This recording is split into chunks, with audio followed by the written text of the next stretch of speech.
देशाचे पंतप्रधान नरेंद्र मोदी आणि सिंगापूरचे पंतप्रधान लॉरेन्स ओंग यांच्या उपस्थितीत आज महाराष्ट्रात देशातील सर्वात मोठ्या कंटेनर टर्मिनलचे उद्घाटन झाले। हा क्षण महाराष्ट्रासाठीच नव्हे तर संपूर्ण देशासाठी अभिमानाचा आहे। या टर्मिनलमुळे महाराष्ट्राने पुन्हा एकदा देशात सर्वाधिक मालवाहतूक हाताळणारा राज्य म्हणून आपली अग्रगण्य भूमिका सिद्ध केली आहे।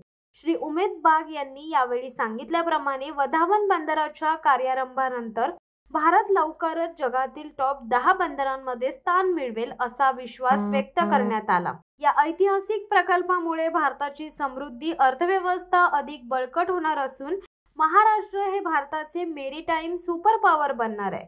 हा केवळ टर्मिनलचा उद्घाटन सोहळा नाही तर भारताच्या समृद्धी क्षमतेच्या नव्या पर्वाची सुरुवात आहे।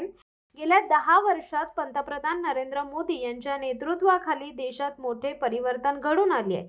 मी स्वतः मुख्यमंत्री असताना या टर्मिनलचा पाया रचण्यात आला होता आणि आज उद्घाटनाचा साक्षीदार होण्याचा सन्मान लाभला। ही बाब माझ्यासाठी अत्यंत गौरवाची आहे। PSA आणि JNPT यांची भागीदारी ही विकासासाठी आदर्श ठरली असून भविष्यात ही भागीदारी अधिक बळकट होईल असा विश्वास आहे।